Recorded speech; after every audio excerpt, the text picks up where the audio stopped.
그리스도 안에서 주어진 독립과 자유를 누리며 살아가시는 여러분, 오늘도 복된 날, 승리의 날이 되시기를 바랍니다. 오늘은 사무엘상 30장입니다. 블레셋 군대의 일원이 되어서 이스라엘과의 전쟁으로 나아가던 다윗. 그는 블레셋 왕 아기스의 명령에 따라서 중도 포기할 수밖에 없게 되었죠. 그는 다시 자신의 거처로 돌아가게 되었습니다. 사흘길이나 걸렸다고 성경은 기록하고 있습니다. 돌아가는 과정 중에서 그는 어떤 생각을 했을까요? 다행이라고 생각했을까요? 아쉽다고 생각했을까요? 29장 후반부에는 다윗이 아기스에게 억울해하면서 왜 나를 못 믿느냐고, 왜 나를 데려가지 않느냐라고 호소하는 장면이 나옵니다. 어쩌면 정말 다윗은 블레셋과 한 팀이 되어서 이스라엘과의 전쟁에 참여하려고 한 것이 진심이었는지도 모르겠습니다. 자, 시글락으로 돌아왔습니다. 근데 이게 웬일입니까? 끔찍한 일이 벌어졌습니다.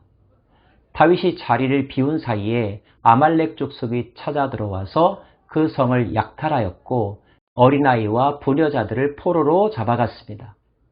그 속에는 다윗의 두 아내도 포함되어 있었죠. 깜짝 놀랐고 황당했고 애통했습니다. 백성들은 너무나 슬픈 나머지 다윗을 향하여 돌을 들자고까지 이야기할 정도였으니까요. 수많은 위기를 겪어왔지만 이번 위기 또한 다른 것에 못지않게 큰 것이었습니다. 인생 가운데서 사랑하는 가족을 잃었다거나 아니면 함께했던 동료들로부터 배척당한다라고 하는 경험은 매우 가슴 아픈 사건임이 분명할 것입니다. 다윗은 어찌해야 했을까요? 그런데 바로 이 사건이 다윗의 인생 가운데서 중요한 또 하나의 터닝 포인트라는 것을 우리는 알게 됩니다. 백성들이 자녀들 때문에 마음이 슬퍼서 다윗을 돌로 치자 하니 다윗이 크게 다급하였으나 그의 하나님 여호와를 힘입고 용기를 얻었더라. 그의 하나님 여호와를 힘입고 용기를 얻었더라. 여러분, 이 표현이 아주 자연스러운 표현일까요? 자세히 성경을 읽어보시면 결코 그렇지 않습니다. 왜냐하면 다윗은 한동안 여호와를 찾은 적이 없었기 때문입니다. 그가 블레셋 땅으로 간 것조차 그 스스로 마음에 생각하여 자기 나름대로의 최선의 방식이라고 여겨서 간 것이었죠. 그래서 상황이 오늘 여기까지 온 것 아니겠습니까? 다윗은 매 순간순간 자신의 지혜와 상황을 의지하면서 위기를 모면해 왔었습니다. 그런데 오늘 이 당한 사건으로 인하여 그는 아주 오랜만에 여호와를 떠올리게 되었고 하나님을 의지하는 마음을 회복하기 시작했던 거죠. 그리고 다른 것이 아닌 바로 여호와로부터 용기를 얻기 시작했습니다. 누군가가 그런 말을 했습니다. 낭떠러지에서 떨어지는 그 순간이 바로 우리가 하나님을 붙잡는 순간이라고요. 하나님은 가끔 우리로 하여금 살 소망이 없게 만들기도 하시는데 그것은 우리로 하여금 오직 하나님만을 의지하게 하기 위함인 것을 깨닫게 됩니다. 사도 바울도 그런 고백을 했었지요.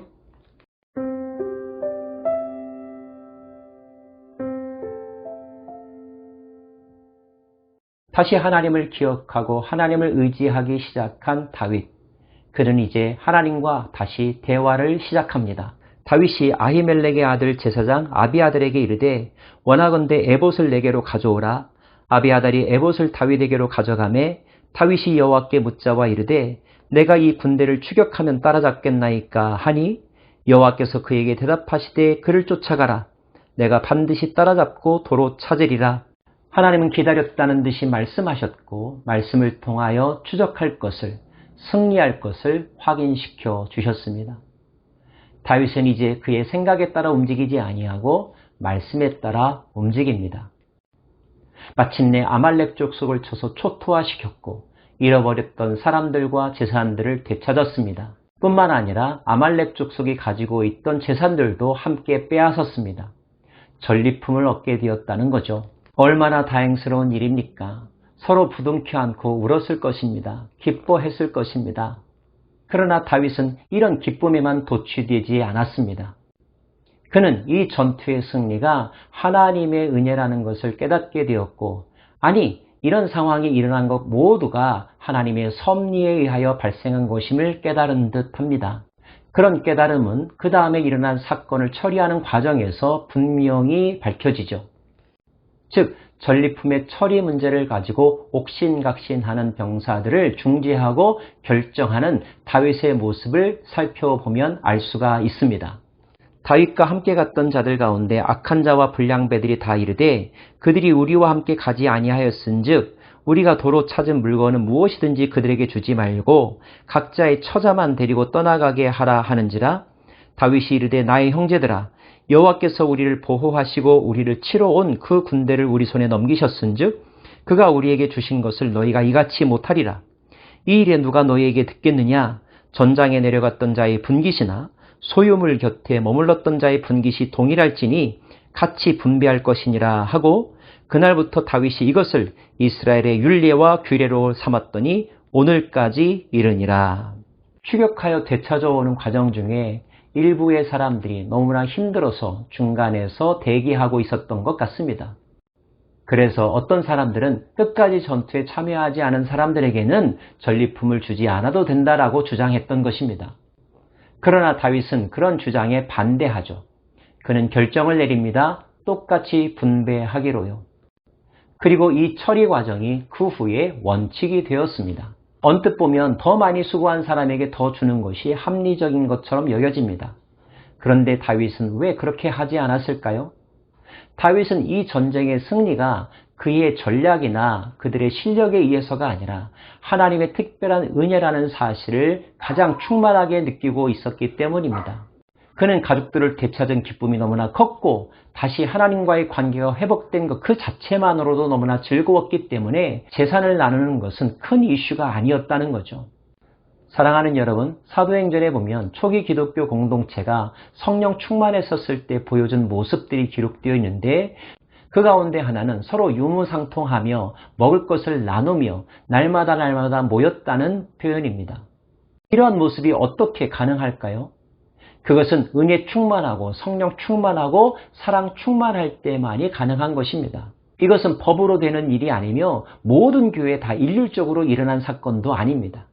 어느 순간 복음을 영접한 것만으로도 충분히 행복하고 그리스도만으로도 모든 것이 만족스럽다고 여겼던 사람들에 의하여 일어났던 천국 공동체의 모습인 거죠.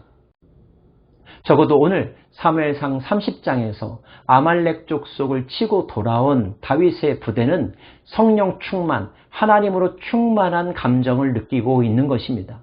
저는 저와 여러분의 삶 가운데서도 또 우리가 모이는 공동체 가운데서도 이런 순간이 더 많이 자주 일어나기를 원합니다. 하나님 한 분만으로도 너무나 행복해서 다른 것은 전혀 문제가 되지 않는 상황. 내 것, 네 것 나누지 않아도 싸움이 없고 갈등이 없는 상황. 이런 성령 공동체, 은혜 공동체 매일매일 누려야 하지 않겠습니까?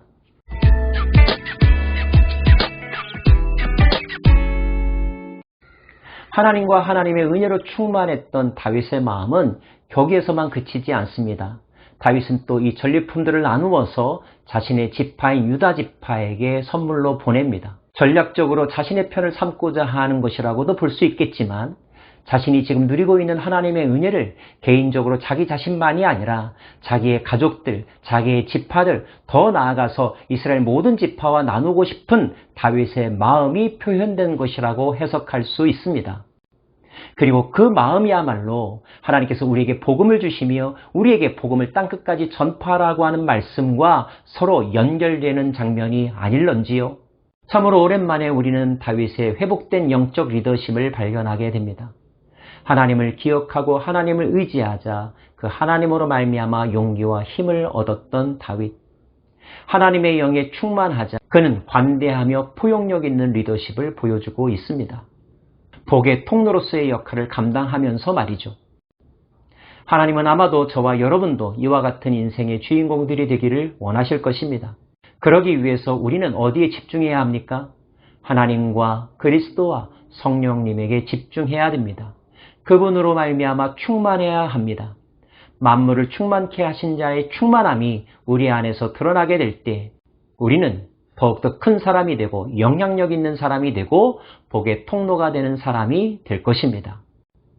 그런 자기 자신을 꿈꾸며 오늘도 성령님을 의지하면서 사십시다. 기도하겠습니다. 하나님, 다윗이 큰 위기를 겪자 깨달았습니다. 오직 의지할 분은 여호와 하나님뿐인 것을. 이 사실을 잊지 않고 살아가는 오늘 하루가 되게 하여 주옵소서. 오늘도 나를 통하여 하나님의 은혜가 흘러가기를 원합니다. 복의 통로가 되는 삶, 복음의 메신저가 되는 삶, 넉넉히 감당케 하여 주옵소서. 예수님 이름으로 기도합니다. 아멘.